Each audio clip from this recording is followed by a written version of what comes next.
Tell us a story. Yes, tell us a story. Alrighty, it is a nice, beautiful sunny day, and the wind's just barely blowing. Not too bad. It was 30-some degrees yesterday. It is now almost 60. Ohio. I guess in the next 3 to 5 days, it's supposed to go up to 65 degrees during the hottest time of the day. But it is amazing. When I worked at some of the dealerships, I worked at Hopkins Chevy Olds in the 70s, early 70s. They get all kinds of cars in, trucks, motorcycles, big dump trucks, huge vans that were conversion vans, and then they'd get in the motor coaches. That was big back in the 70s, just as before the gas crunch and gas rationing of the middle 70s came in.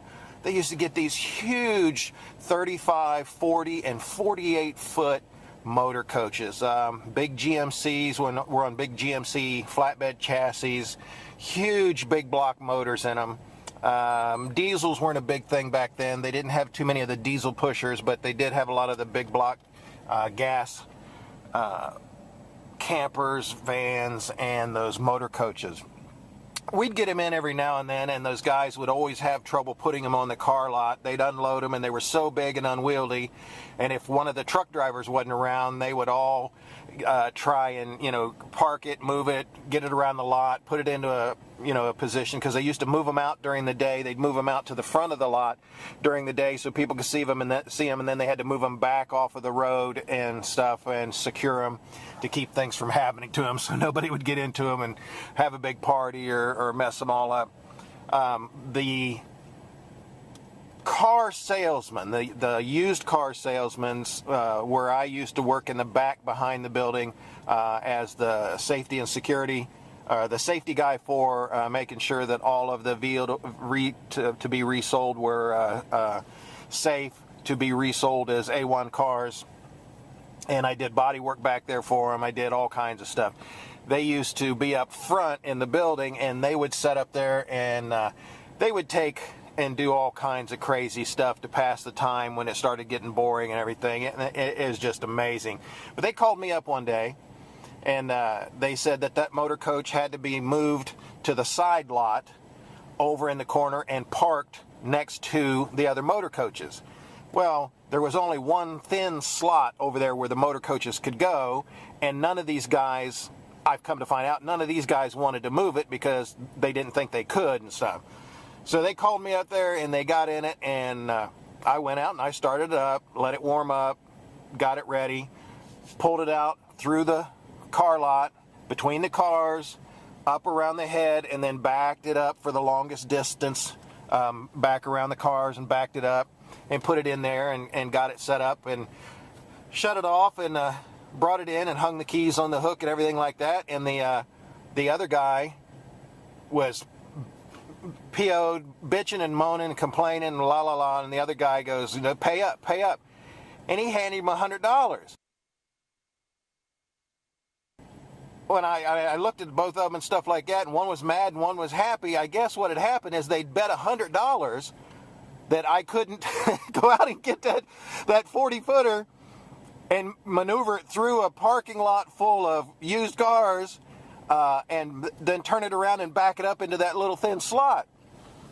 Well, I told him, after I found out what they had done, I said, I've been driving equipment, heavy equipment and stuff, since I was 5, 6, 7 years old. My dad had me on the steering bulldozers and skiffs and front end loaders and backhoes.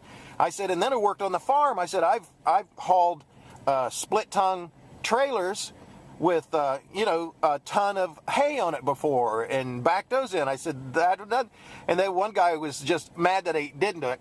Well, come to find out, these guys would bet on everything. When it got slow out there, and they would make bets up to $100 or more just on the stupidest stuff, on when people come into the lot. I bet they stop over here. I bet they stop over there. I bet the first car they get out and look at is this car and whatever.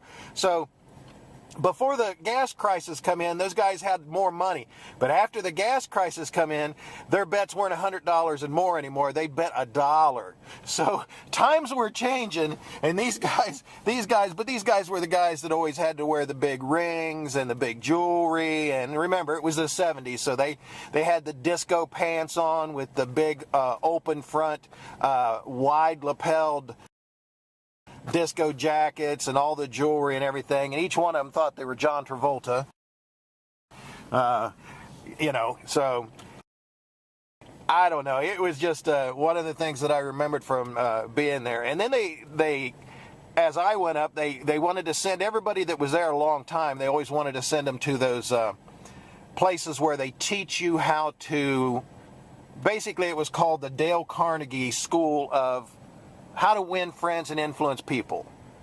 And they would send you to these places, basically, and I went because they wanted me to move up into selling cars and being a rep for the used car service or whatever. And what all that thing was it wasn't how to win friends and influence people. It was how to trick people and take their money.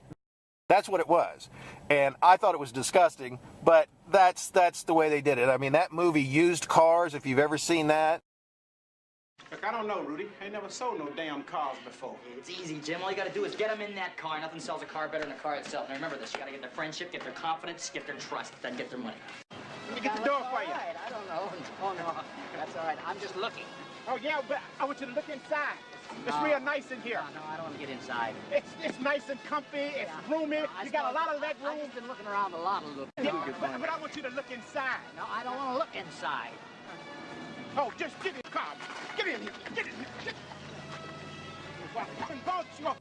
here. That's exactly how a lot of those places were when I used to work for them. It was just amazing. They would do things, the most dishonest things that you could think of, these guys would do just to be able to sell cars and stuff. But that was the lifestyle then. I'm sure it's not like that now. So, well, we're going to get into work. She's really warmed up now, being it wasn't that cold out there to begin with. So I'm going to go do my thing. You do your thing. See ya. Story time is over. Damn, that was annoying.